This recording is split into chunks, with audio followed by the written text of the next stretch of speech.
바울의 생애를 한번 이렇게 가만히 보면 감옥에 갇혔던 세월이 상당한 세월이었어요. 예. 무엇을 위해서? 바로 그리스도의 복음을 위해서 감옥에 갇혔던.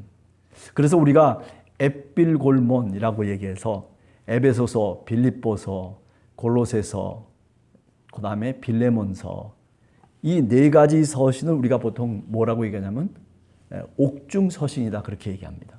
그러니까 바울이 옥중에서 편지를 쓴 내용들이 사실은 우리가 잘 아는 신약 성경의 바울 서신을 이루고 있다라고 하는 거죠. 예. 그러니까 지금 여기 얘기하는 것과 마찬가지로 내가 감옥에 갇혀 있는 것 자체가 나는 부끄럽지 않다는 거예요.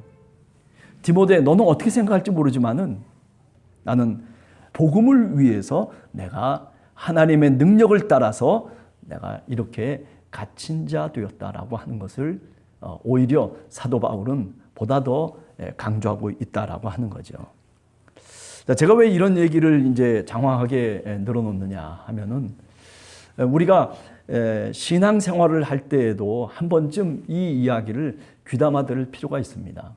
뭐 오늘 세상에서 생각해 보면 여러 가지 환란이 있다라고 얘기하면 사실 복음에 이르기가 참 힘들지 않겠어요? 사실 생각해 보면 내가 예수 그리스도를 믿었는데 그런데 가정이 이게 참 어려움이 겹쳐온단 말이에요. 그러면 가끔 그런 생각도 하잖아요. 왜 하필이면 교회를 나가니까 왜 이런 일이 생길까? 또는 예수 그리스도를 믿으니까 왜 이런 일이 생길까? 옛날 우리 신앙의 선배들은 그런 경험들을 많이 했던 것 같아요. 왜냐하면 그 당시만 하더라도 예수를 믿는다라고 하는 것이 굉장히 어떻게 보면 힘든 일이었죠. 가문의 어떤 전통 속에서 보면 뭐 굉장히 어려운 일이었다라고 그렇게 얘기할 수 있는 거죠. 그럼에도 불구하고 예수 그리스도를 믿고자 원하고 그리고 예수 그리스도의 진리를 발견한 사람들은 예수 그리스도를 증언하고 그리고 담대하게 옥에 갇히기도 하고 심지어는 순교까지도 했단 말이죠. 이제 그런 여러 가지 상황들을 우리가 이렇게 생각하면서 오늘 우리가 신앙생활하는 것이 과연 어떤 정신을 갖고 우리가 신앙생활을 해야 될까라고 하는 것을 한 번쯤 생각하게 되는 거죠. 혹시 내게 시험이 온다 손 치더라도, 그죠? 혹시 내게 어려움이 찾아온다 손 치더라도 내가 과연 이 복음을 붙잡고 믿음을 갖고 내가 그것을 극복하고 헤쳐나갈 수 있느냐라고 하는 자기 나름대로의 갖고 있는 어떤 신앙심이라고 하는 것이 어느 정도인지를 한 번쯤 우리가 생각해 볼 필요가 있습니다. 그죠? 저도 이제 가만히 생각을 해보면 가끔 이제 그런 간증을 드리지만은, 그죠? 둘째 아이가 이제 하나님 나라에 먼저 가는 그런 과정을 거치면서 그 고난 속에서 사실은 부르심을 받고, 내가 정말 세상을 이렇게 살아서는 안 되겠구나. 내가 하나님을 위해서 살아야 되겠구나. 어떻게 보면 말도 안 되는 얘기죠. 고난이 이르렀는데 그 고난을 통해서 내가 원하는 대로 되지도 않았음에도 불구하고 그런데 하나님은 그런 은혜를, 그런 마음을 저에게 주셨단 말이죠. 그것을 논리적으로 얘기할 수가 없는 거예요. 그죠? 하나님의 부르심이라고 하는 것이 9절에 나오는 이 거룩한 소명으로의 부르심이라고 하는 것은 이것은 우리가 생각하는 일반적인 상식적 논리에서 사실은 꼭 따르는 것이 아니에요. 어떤 때는 그 논리를 넘어서 역설이 이 속에 사실은 들어가 있는 거죠. 신앙이라고 하는 것은 그렇기 때문에 이런 역설적인 것이 우리 삶의 시스템 속에 분명히 있다라고 하는 것을 우리가 다시 한번 깨닫게 됩니다. 하나님을 믿고 예수 그리스도를 믿으면서 내가 어떤 시험과 고난이 온다 손치더라도 내가 그것을 극복하며 이겨낼 수 있는 신앙심을 내가 갖고 오늘 또 살아가고 있는가. 그런데 그런 일들이 벌어지면은 내가 감당하기 힘들다라고 하는 것을 내 스스로 잘 파악하고 잘 알고 또 그렇기 때문에 용기를 내기가 좀 두려울 때가 사실은 있는 거죠. 왜 하필이면 그런 걸 가정할까? 좀 잘 되고 좀 번성하고 모든 게 다 형통하게 잘 이루어지는 것을 좀 가정하면서 신앙을 얘기하면 얼마나 좋을까? 그래요. 사실은 하나님이 그렇게 우리를 인도해요. 그런데 문제는 뭐냐면 그런 시험과 어려움이 올 때에도 하나님이 우리에게 하나님이 원하시는 것을 사실은 준비하고 있다는 믿음을 갖고 그 어려움을 극복해야 된다라고 하는 것이죠. 예. 우리가 신앙이라고 하는 것은요, 고난 속에서 꽃이 피는 거예요. 예. 신앙이라고 하는 것은 물론 비가 잘 오고 그래가지고 땅이 촉촉하게 젖어서 그래서 많은 풀들이 자라고 그래서 꽃이 피는 그것도 맞아요. 틀림없는 얘기예요. 그러나 신앙이라고 하는 것은 어떤 때는요, 우리가 생각하는 것과는 달리 메마른 땅에서도 꽃이 피는 것이 그게 신앙입니다. 사막에 샘이 넘쳐 흐르리라. 사막에 꽃이 피며 향내 내리라. 주님이 하면서 우리가 어린 아이들의 복음 찬송을 이렇게 들어보면 그래요. 이사야서에 있는 내용 아니겠습니까? 예. 메마른 곳에서도 꽃이 필 수 있다라고 하는 것을 우리는 보다 분명히 믿고 우리가 살아가는 세상 속에서 어렵더라도 시험이 오더라도 그것을 이겨나가기만 하면 되는 거예요. 하나님을 붙잡고. 그래서 우리에게 하나님께서 능력을 주시는 거예요. 어떤 능력을 주십니까? 무슨 대단한 것을 할 수 있는 능력, 어빌리티가 아니고 성령의 파워, 성령의 힘을 주시는 거예요. 성령의 힘. 성령이 우리와 함께 하심으로 인해서 그것을 이겨나갈 수 있도록 왜 힘이 안 들겠어요? 그것이 힘든 그 역경을 거쳐 나가야만이 될 거 아니겠어요? 그런데 우리를 그냥 고아와 같이 내버려 두지 아니하시고 우리 손을 붙들어 주시고 우리 발을 붙들어 주시고 우리 마음과 영혼을 붙들어 주신다는 거예요. 누가? 성령께서. 나는 이 지점에서 쓰러져야지 마땅한데, 나는 이 지점에서 내가 실족돼야 마땅한데, 그런데 놀라운 것은 내가 다시 힘을 얻고 일어서고 있다는 거예요. 이상하게 내가 믿음을 다 잃고 그리고 내가 나자빠져야 마땅한데도 불구하고 그런데 그 환경 속에서도 그 조건 속에서도 옛날과는 달리 다시 일어나고 있는 자기 자신을 발견하면서 놀라는 거죠. 야, 하나님의 능력이 나와 함께 하시는구나. 성령께서 나와 함께 동행하고 계시는구나. 저는 종종 인생을 살아오면서 그런 어려움 속에서 성령이 함께 하시는 것을 늘 느꼈어요. 아니, 또 고백할 수 있었어요. 지난 주일에도 우리 김기련 선교사님이 필리핀에서 거의 25년 가까이 쭉 해오면서 그런 얘기를 저한테 개인적으로 하더라고요. 그래서 제가 잠깐 말씀을 드렸지만은 하나님의 시선이 머무는 곳에 내 시선도 사실은 가야 되는 거죠. 근데 하나님의 시선은 어디에 머무냐면은 갈릴리라고 하는 많은 사람들, 힘없는 사람들, 그 많은 무리들 속에 하나님의 시선이 머물고 있는 거예요. 저 예루살렘 성전에 머무는 게 아니에요. 그죠? 우리가 성경을 읽어보면 하나님의 시선은 바로 힘들고 병약하고 연약한 사람들, 귀신이 들려서 하루하루 힘들게 살아가고 있는 한 사람 한 사람에게 하나님의 시선이 머문단 말이에요. 그게 바로 갈릴리예요. 예수님이 부활하시고 난 다음에 제자들에게 나타나셔서 제일 먼저 하셨던 말씀이 뭐냐면 갈릴리로 가라는 그 말씀을 하셨어요. 그래요. 사실은 그 갈릴리에 주님의 시선이 머물고 있는데 우리는 화려한 예루살렘만 생각하고 있는 거예요. 네. 주님의 시선이 머물고 있는 그곳에 나도 바라봐야 되는데 그런데 주님의 시선은 저쪽을 머물고 있는데 나는 저쪽을 바라보고 있는 거예요. 네. 내가 잘 되는 거 좋죠. 내가 형통한 거 좋죠. 그렇지만은 그 형통함과 잘됨과 그리고 멋진 것을 통해서 어디로 가야 되냐면 결국 갈릴리라고 하는 하나님의 시선이 머무는 곳에 나도 내 눈을 줘야 된단 말이에요. 그게 뭐예요? 그게 바로 오늘 여기 9절에 얘기하는 거룩한 소명으로 우리를 부르시는 거예요. 거룩한 소명으로. 하나님의 부르심이라고 하는 것은 하나님 그 자신의 뜻을 통해서 우리들에게 허락하고 있다는 거죠. 그 부르심은 다른 것 아니에요. 바로 주님의 시선이 머무는 바로 그곳에 우리도 함께, 그죠? 우리의 눈을, 우리의 시선을 그곳에 고정시키는 것. 그것이 바로 뭐냐면은 크리스찬들의 모습이고, 그게 믿음 생활이라고 그렇게 얘기할 수 있는 거죠. 그러니까 교회 속에서 우리가 신앙생활을 할 때에도, 그죠? 이 거룩하신 소명으로의 부르심을 우리가 잊어버리고, 이게 바로 하나님이 나를 이쪽으로 부르셨어, 하나님이 나를 저쪽으로 부르셨어, 그래서 내 뜻대로 내가 원하는 대로 그 방향으로만 내 시선을 돌리고 그렇게 살아가게 되면 사실은 그것은 성령을 따라서 살아가는 것이 아닌 것이죠.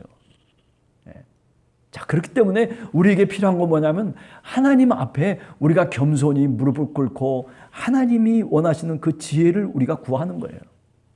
하나님이 원하시는 것이 무엇입니까? 하나님이 나를 이끌어 가시는 그 길은 어느 길입니까? 내가 무지하고 내가 지혜가 없어서 하나님 그 길을 내가 선택할 수도 없고 내가 그 길을 찾아낼 수도 없는데, 주님 저에게 성령의 지혜를 주시옵소서, 성령의 능력을 주셔서 그것을 찾아낼 수 있고 그 길로 갈 수 있는 믿음을 나에게 주시옵소서라고 그렇게 우리가 마땅히 기도해야 되는 것이죠. 자, 그러면서 얘기합니다. 디모데에게 부끄러워하지 마라. 그렇기 때문에 이 부끄러워하지 말라는 그 말 속에 뭐가 여기 들어가 있냐면은 8절에 보면, 야, 복음과 함께 우리는 고난을 받아야 돼. 그잖아요. 초대교회에 이런 사람들이 없었더라면 우리들에게 어떻게 복음이 오늘 우리들에게 전달되어질 수가 있었겠어요? 하나님이 특별한 은혜를 내리신 거죠. 하나님이 그들에게 이렇게 복음과 함께 내가 고난을 받겠다, 복음과 함께 내가 죽어도 되겠다라고 하는 그런 믿음을 가졌기 때문에, 그죠? 초대교회가 하나님의 복음을 온 만방에 전파할 수 있었던 거 아니에요? 오늘 우리도 그렇게 죽기 아니면 살기로 신앙생활 하십시오. 저는 그렇게 얘기하기는 싫어요.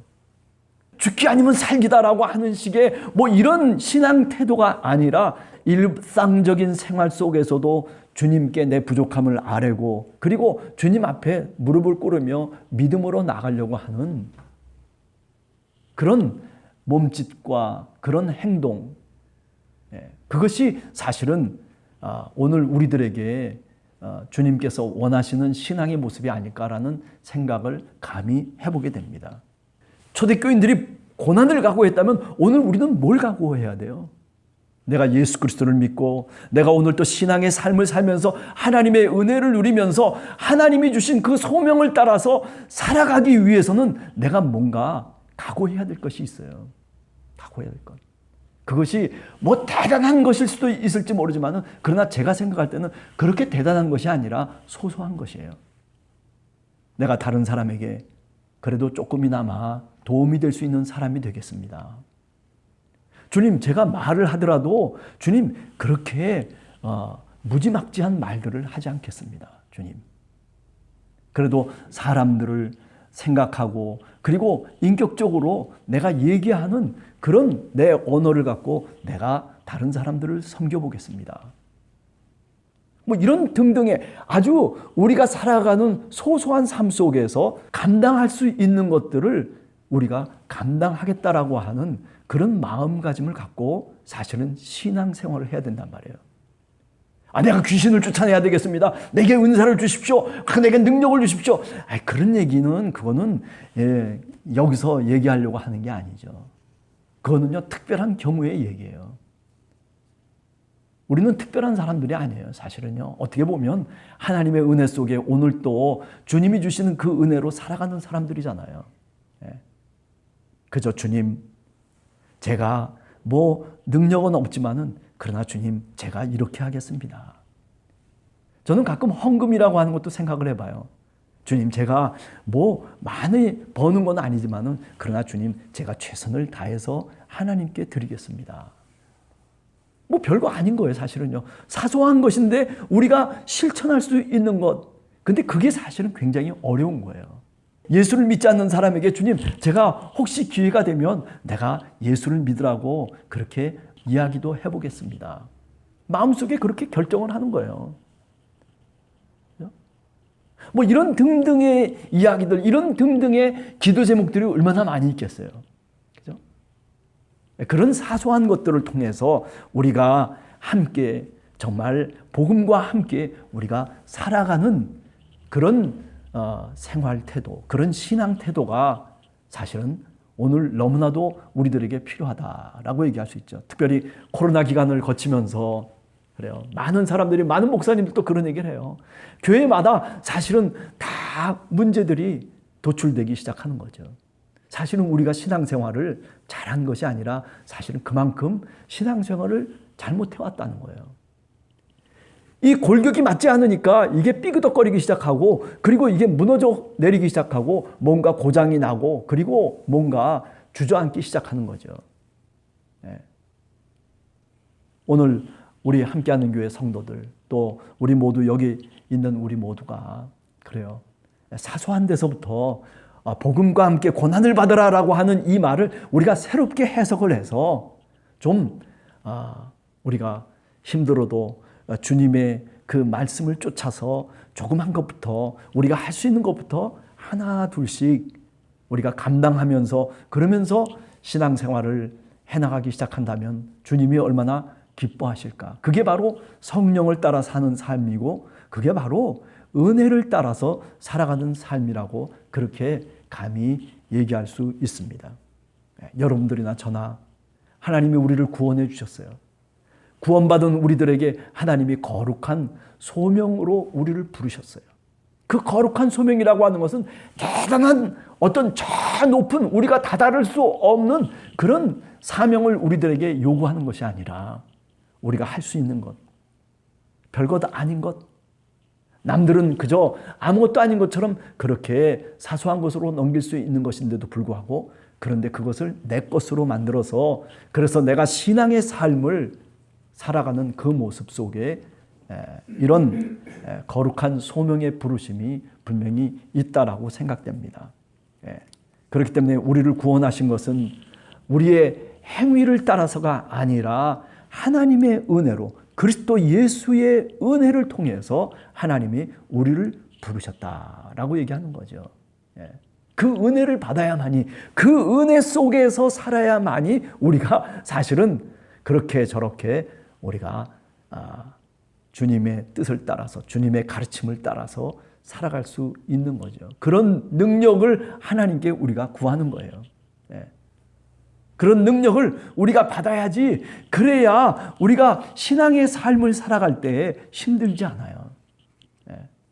왜 신앙생활 하면서 힘이 들까요? 왜 부담이 되고, 왜 피하고 싶고, 왜 그럴까요? 그것은 바로 성령의 능력이 우리들에게 아직도 부족하기 때문에 그런 거죠. 성령의 사람, 성령의 능력이 우리와 함께하고 나와 함께 동행하시면은, 그러면은 신앙의 삶이라고 하는 것이 그렇게 어려운 삶은 아닙니다.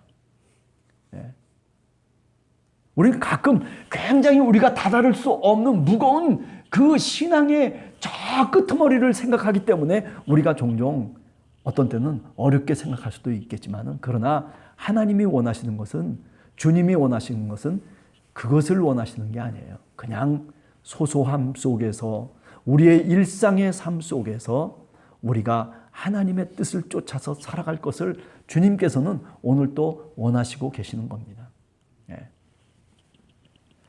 자, 그렇습니다. 주님이 우리 안에서 우리에게 주신 은혜대로 우리가 정말 구원을 받고, 그리고 그 은혜대로 우리가 신앙의 삶을 살아가는 그런 우리 함께하는 교회 성도들 모두가 되시기를 간절히 주님의 이름으로 축원합니다. 같이 기도하겠습니다.